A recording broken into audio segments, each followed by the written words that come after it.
I can't remember when I first met Richard at this point, but Richard's been making film and video work going back quite a while now. We showed several pieces of his over the course of a series we did for Pacific Standard Time called Alternative Projections, and there were 3 or 4 different pieces for his in different contexts in that series, but I felt it was due to present a wider array of his work here in the heart of Hollywood, to give a greater sense of the range of his explorations. So we'll be seeing a few earlier pieces and then much more recent work as well.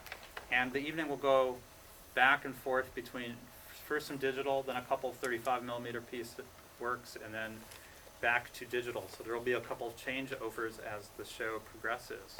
And to introduce the evening, an artist installation and no end to, I think, the media he works in, and we're really delighted to have him here for the evening. Please join me in welcoming Richard Newton.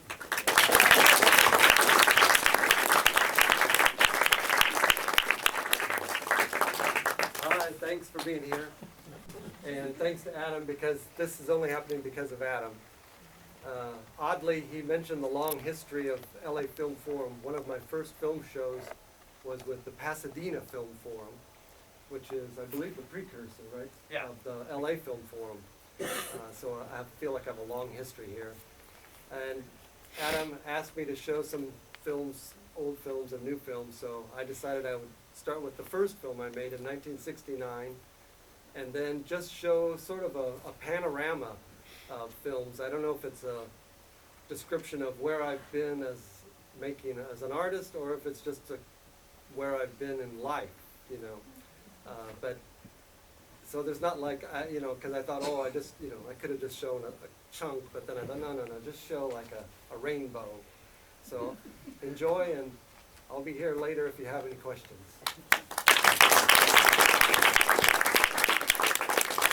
As I mentioned, there will be a couple of pauses as we go changing formats, and please stay at the end for Q&A. Thank you. Once again, Richard Newton.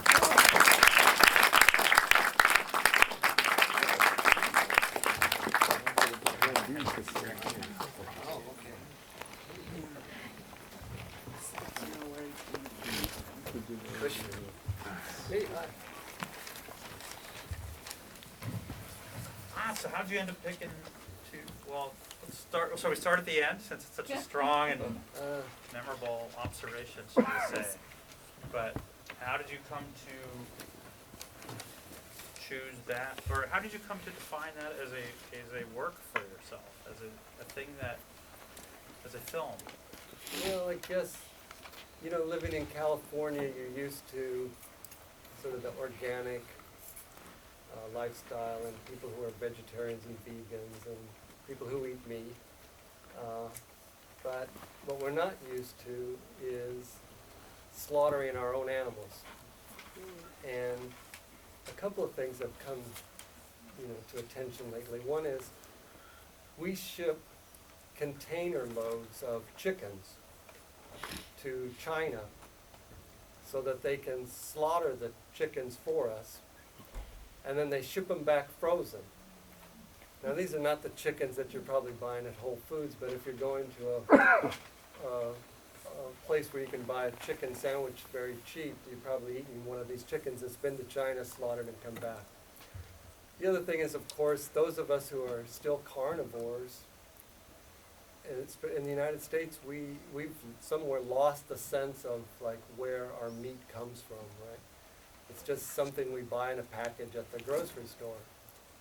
And I just found over the years, being exposed to Ethiopian culture, that it was just a more natural, way to confront the animal, and decide that the animal was going to feed you, and that you took somehow the responsibility. This is in the bull was slaughtered in the backyard or yard of the family that was doing the wedding. So it wasn't somewhere abstract or some factory, which is sort of what we've come to become a society of we hide, we don't want to look at that. And so I thought that's sort of where that came from. I thought it was important to look, not just a glimpse, but we should acknowledge the fact. I think we used to acknowledge the fact that when we killed an animal, it was because it was to nourish us, and we knew the animal that we were going to eat. Do you think, in what ways does that need to look underlay your other films? Oh, yeah, I think that's completely, everything I do, I mean, I guess it's the definition of an artist or a film director that we're in a way, we just look, we're voyeurs. We're voyeurs and we look and we don't look away, we don't blink. Even one of the films, I didn't blink in the whole film. And it's just that ability or that need or desire or job is to look and to, somehow express what we've seen. And well, how would you say, though, your nature of it has changed? I mean, it's so dramatically different, or whether you're just continually finding new things to investigate. But I mean, the first couple, well, I was going to say they're so very different from the last couple, but now, as I ask it, I debate whether that's true. Yeah, me too. I'm just feeling the same way. I was feeling like they were, but like if you start with the first one, with the cars coming in, it's the ritual pattern of people coming to work. Once again, it's like just me looking at how we live. And so from the first one, it's just me looking at how we live, and the last one is also looking at me. So I'm always asking myself, how do we live? How do I live? And I'm sort of just looking at that and somehow trying to give it some form. Now, let's go over to some tools. Like, when did you start working with digital stuff? Because obviously Bad Flowers is realized in a very different way. Yes. I think it would have been around 2007-ish, that I started working in the digital world and sort of switching even from video to data, right? It's almost like you could call it data now. And I think it's all, you're constantly looking for a way to keep working, right? And in 89, 90, I made a feature film. And because of that feature film, I was bankrupt for about 10 years. Right? I was virtually, just completely poor. And I struggled to somehow keep going. And fortunately for me, because when I started, I would send films. I would send films to the film festivals. And then in the 90s, it started to be that you could send a DVD. And this was a great thing for a person who was trying to keep going, because a print takes a whole process, of getting to that point. And the DVD made it possible, and then coming to the digital age, it made it possible to continue on a micro budget, because most of these films are truly no budget. Maybe the exception would be the one where Mark Mothersbaugh did the soundtrack. That probably had a budget of about $20,000. That one's very different though from everything else to me. So I'm curious about what Nancy, what she brought to it, how this was developed. I mean, the references to Maya Deren are one thing, but it's still it's like a different. Speak up a little, Oh, I'm sorry. There's the references in Flying with the Angels to Maya Deren's Meshes of the Afternoon. Right. But I mean, it's such a different film from the others for me. So I was curious about its development and origin. And you mentioned also that it's your most successful film in a way to me. So I was curious about that element as well. Yeah, well, I guess ultimately filmmaking, like when you get into when you can actually call it a film, then it gets to some category where collaboration makes things better, a lot better, right? And beyond yourself, because, and so then, you know, yeah, Nancy wanted to, I had worked with Nancy previously. She was in some theater that I had done, she was in other films that I had done, and she wanted to do a Myra Darren film. So, yes, it was a complete collaboration, and in that sense, it's really a fusion of our personalities and our approach. And so I think it's great that it shows that you know, we collaborated and we made a film together, as opposed to me as an artist. Most of my films, I make them the same way that a painter works. And by that I mean, like, most of the time when you want to if you go out on the street, and you can just go out on the street right here, and there are all these people that want to make a film. And I know lots of them that have never made a film, but they want to make a film and they're involved in the film industry. But the problem is that the reason they can't make a film is because they have to pick up the phone and ask for somebody else's permission. Now normally, a painter, when they get up in the morning, doesn't have to call anybody and ask for their permission to make a painting. They just get up and make a painting. And that's how I made most of my films, is that I work just like a painter. Now, it was different when I worked with Nancy, because that was a little more of an involved process. Does that make sense? So how does this one, or how do all these works, what's the relationship they have within you with your work you do in performance, installation, theater? Are you able to make a grand statement on that level, or work on it on a small level? You know, because I tried to choose a real variety, I was really troubled to try to come up with any line of why. Like, if I had sort of taken a chunk, I could have shown like films that were almost all the same, or you know, oh, okay, that was that period, right? But because I chose all these, it's hard for me to like grasp like what the totality of it means. But do you find yourself at different times in your life investigating similar ideas, but doing it in different media at the same time? Oh, well, let me just say that, I didn't really answer all of your questions.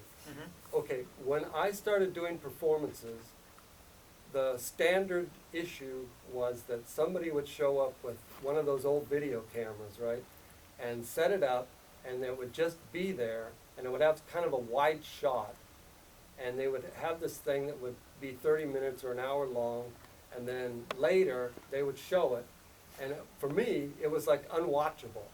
It was like this half an hour, 1 hour, and you don't have the physical presence, you don't have anything except this wide shot, and you just go, oh my God. And it's in like sort of, it's not even black and white, it's kind of gray. It's just tones of gray. So early on, I had decided, well, because I was already shooting film, I wasn't shooting video, I was shooting film. I decided early on that I would shoot my performances like a film, like from different angles and with different cameras and multiple takes, and create a film. And even like with the Great and Glorious Reverend Rick, it isn't just me, it's this other, I tried to show the whole milieu. And so that it's not just this performance. Like if it's just me jumping up and down and then that's it, and it's like a static camera, I just really didn't want to do that. I really wanted to make it. And then the other thing I was thinking at the same time was, because I was never the kind of person that wanted to do my performances more than once, but I didn't want to just be stuck in that, oh, well, I did it, and then, you know, there were like those 30 people that were there, and end of story. So then I thought, well, I could make the performance travel by making a film, and then it could go all over the world and be seen, you know, I mean, some of these films have been shown, you know, multiple times, and that way the performance lived on, but I didn't have to do it again. But obviously there's an essential difference when there's like a live performer observing the performance in person versus a record of it. And what things do you think are lost or gained in the filmic record of it? Well, you know, the other thing was, a lot of these things, the performances weren't in the sense of, we're in a proscenium, okay? So like, being on the street, I would just tell people, okay, I'm gonna be at the street corner, and some people would show up, and those are the only people who were witnesses to this. So you could say, so it's, yes, it's a completely different thing if somebody happened to be there. But the truth is that for a lot of these performances, not just mine, but a lot of other people at this time, there were very few people who were actually there. So this is not the live performance, but it's the best that I can do. It's the best that I can do. And the best that I can do is that I didn't want to make the flat video. I wanted to make like a film. Yeah, you created something new. Yeah, I wanted to create something new that could stand on its own, for better words. And questions from anybody here as well? Any other? Yes. I think Reverend Brick is absolutely brilliant because you have the same fascination for street schizos that I do. Which is, I mean, I tweet their sayings. I stand behind them and I listen and I tweet it, and just to keep a record of all that. So, I mean, was that entirely performance, or was just your performance with cut in with other? Oh, the other people are real. That's real. what I thought. So They're not perform. I mean, they are. What's odd is there's the older guy at the end who he has glasses. yeah. When he saw that I was filming, he directed his attention at Oh, yeah. the camera. Oh, they're totally. So they're there's- such divas. Yeah, there's a performative quality to that. Yeah. Well, what I was saying is that actually I see an actual tie-in with Bad Flowers, with the statements that are made there seem to be statements from schizophrenics. Is that true? I mean, it says I feel that people. Oh, those are real sort of paranoid schizophrenic. All of the statements in that film were taken from the Minnesota, I forget the exact name, but there's a standard test for emotional disorders. And it's a famous test, and every one of those statements is from that test.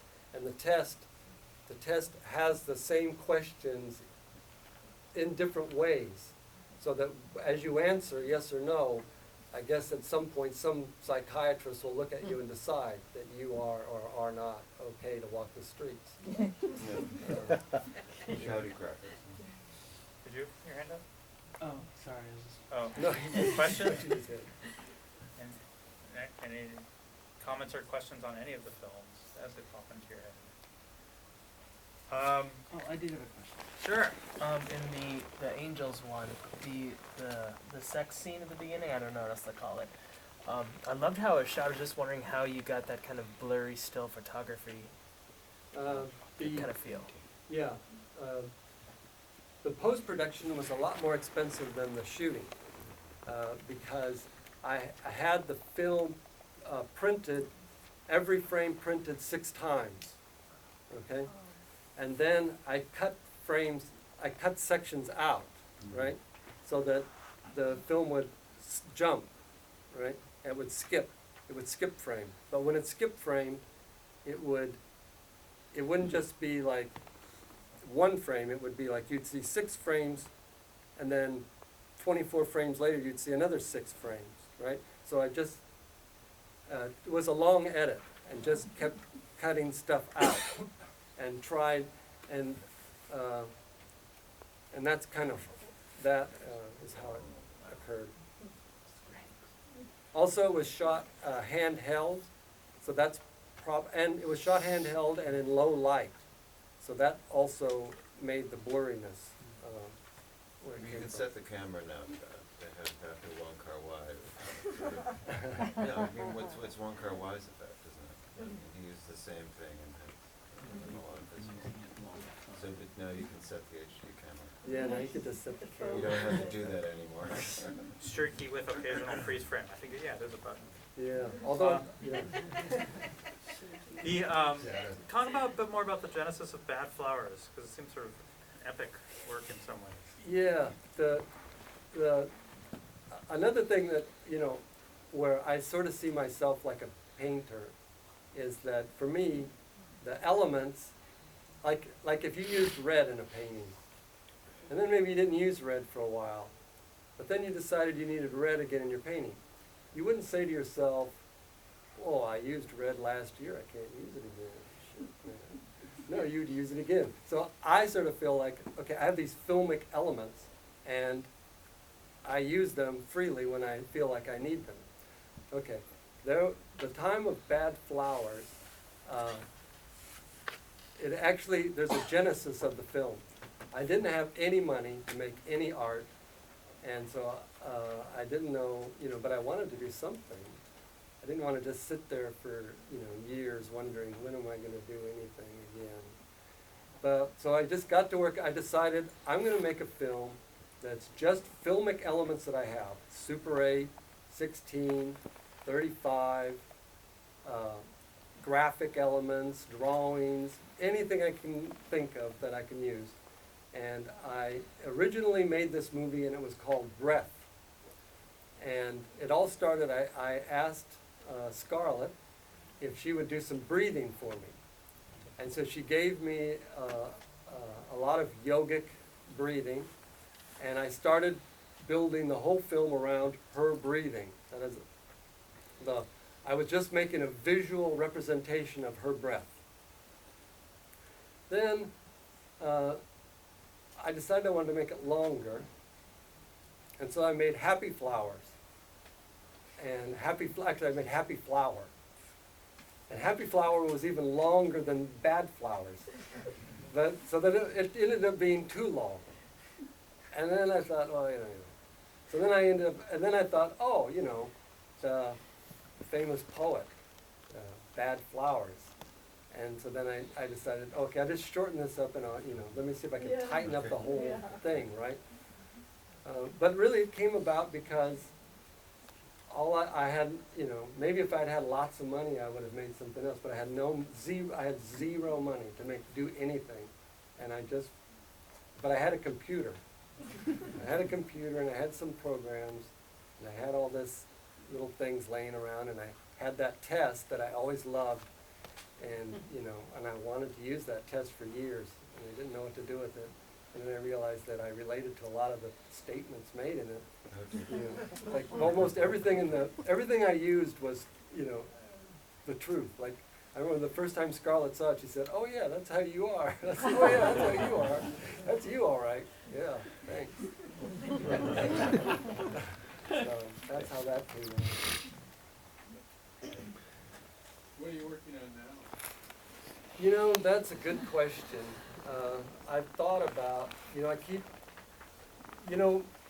when you're in the art business, sometimes it just seems bleak, and so I've been thinking lately, maybe I'll make another feature film, and so I've been thinking about that, and, I forget, I made this huge installation at Jankar Gallery, which some of you saw, and I'm thinking to, I built a grotto. For those of you who weren't there, I built a grotto out of beer cans. And the idea of the grotto was that it was related to the grotto at Lourdes, where you go to be healed, right? So this grotto that I built was a memorial for friends and family who had passed from drug or alcohol addiction. So it was like a little chapel for you to go in and, be at peace with some people who had passed away. And now I'm thinking to build the raft of the Medusa. So, and most of you probably know the raft of the Medusa from the 19th century. And I'm thinking to build one life-size and sort of kind of based on the original, but also based on like the Rose Parade. Because I go to the Rose Parade a lot. I don't miss the Rose Parade if I can help it, if I'm in town. So it's going to be a float. Yeah, it's okay. basically the raft. I'm going to build a float because I want it to Put it move. in the raft with all the naked men draped all over. Yes, with all Awesome. the people. Awesome. And like sepia towel a little bit. Well, I worked on the Rose Parade once, and I just loved the part of putting the little flowers on.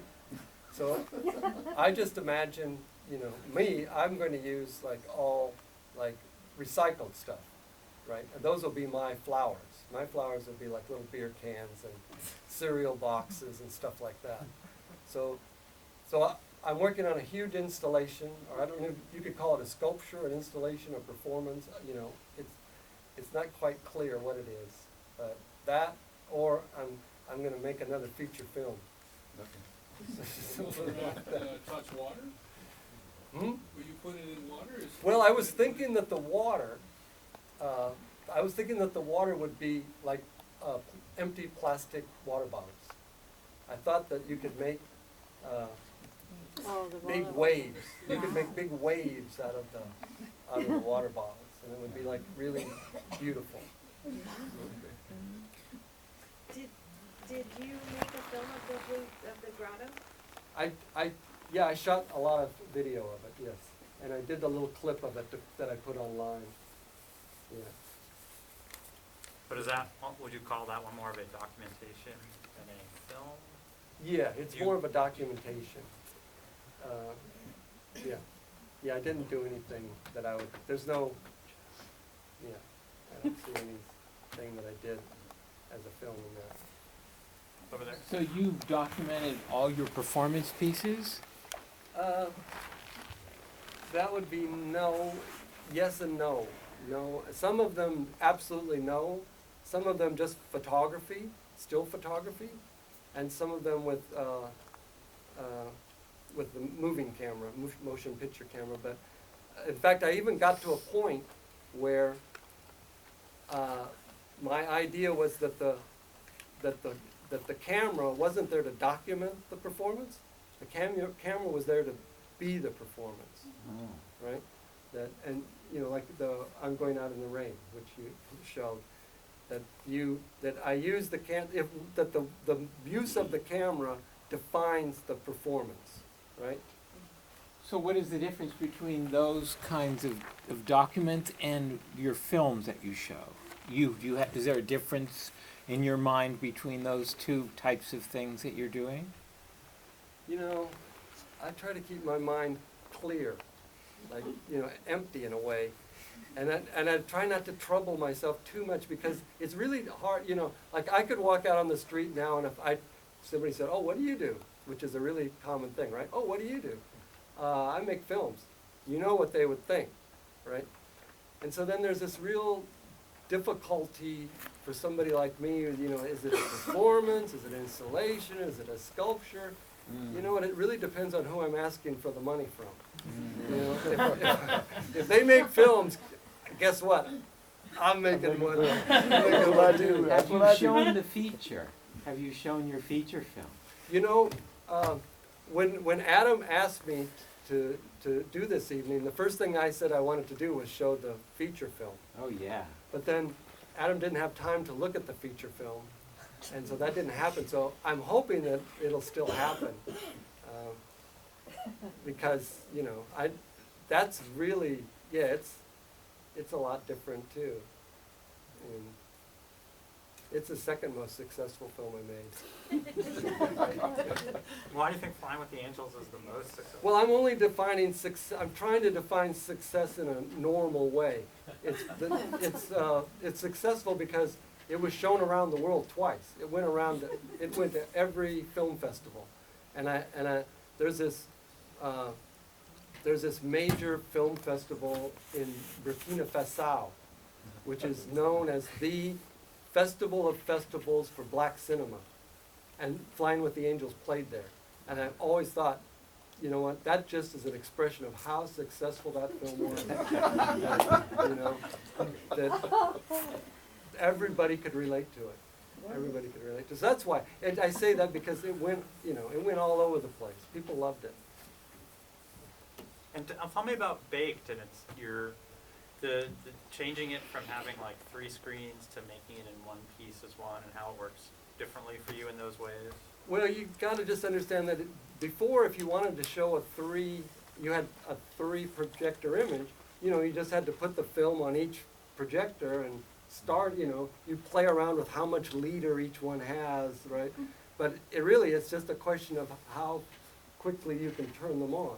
So in that sense, it wouldn't have been like this. I mean, when I put them together as one image on video, all of a sudden now they're sort of locked in, right? They're locked in, and in a way, it's only me probably that cares, but I sort of miss that, oh, it was sort of random before, you know, you didn't know it, but now you sort of, it's just there, the way it is.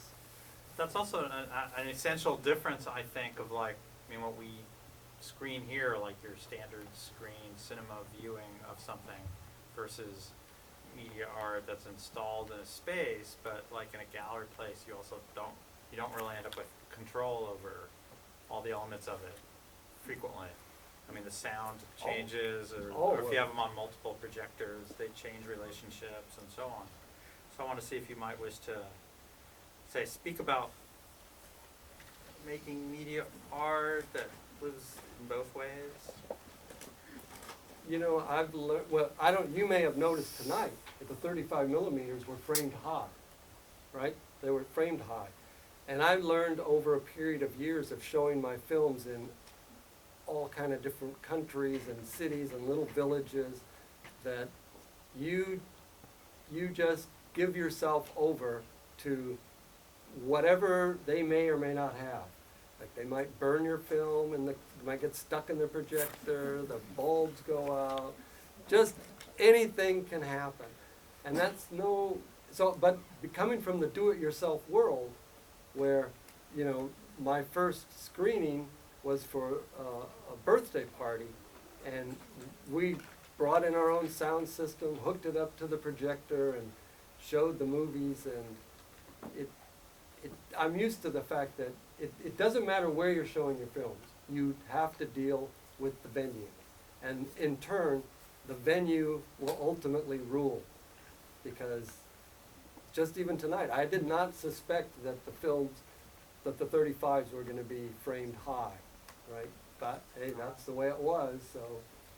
Projectionist always gets final cut, that's what it Projectionist, you know, goes back to Morgan Fisher, always. Yeah. Any additional questions or observations tonight, please? Yes. Yeah, I wanted to know who did the crying in that crying Yeah, the Crime is a wonderful woman who has a store close by.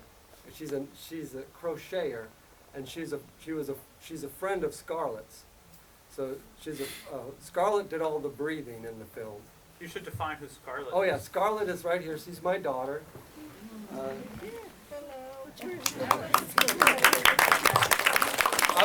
The amazing thing is, I mean, Scarlett has her fingerprints all over my films, and she's also an artist. Of course, the true star would have to be Charles Hill, who's also here, who is like just in everything. But the friend of Scarlett's did the crying for me. Emily. Huh? Emily O'Deal. Emily O'Deal. Yeah. That was great. Yeah, she was really amazing. You know, it wasn't easy to, you know, it's not easy to ask somebody, could you just cry for me for a while? You know, and then people go, just, you know, I don't think so, but she was really good at it. You know, and that was part of why I expanded, because the movie started, it was just breathing. It was just this yogic breath, right? But then I had this crying, and that's how it sort of went from breathe to bad flowers. Can I ask Any other, please? Was Around the Vine your very first film? Yes, the one coming into the Vine was my very first film in '69, and somebody had asked me, Martin, who's sitting next to me, asked me if I cut the film to the soundtrack, but I made that entire film in the camera. That film is just me stopping and starting the camera, and that's why sometimes you see those white flashes. The white flashes is like when you had those old cameras, when you start and stop them, the first frames are like white, right? Before the iris realizes, oh, I gotta close. But that was I just started and stopped the camera. There's no editing, except I guess you call that editing in the camera. So how did you feel when you saw it, your first film, after you projected it? You mean Were you tonight? happy? No. Oh. Back in the day. Were you happy with it? Were you fascinated by it? I don't remember, I was happy that I was happy, what I was happy about? When I was a kid, my parents had an 8mm camera, one of those kind you wind up. They would not let me touch that thing. So when I had $35 and I went to a pawn shop and I bought that camera. So I think I was very happy that I finally had a camera and I was out there shooting something, and yeah, that made me happy. But I really like that film. oh, thanks. And any others to wrap up, or shall we wrap it up? And you can take questions one-on-one, or do you have any last? Oh yeah, the last thing I'll tell you is going back to Reverend Rick, is that what you don't see on the film is that we had another preacher who's not in the film came up, and I don't know if he asked Charles or the other cameraman's another artist, Stephen Seamayer, but he came up and he asked one of them, "Who is this?" And they said, "Well, that's the great and glorious Reverend Rick." And he looked at them and he said, "Even the name is polluted." Polluted.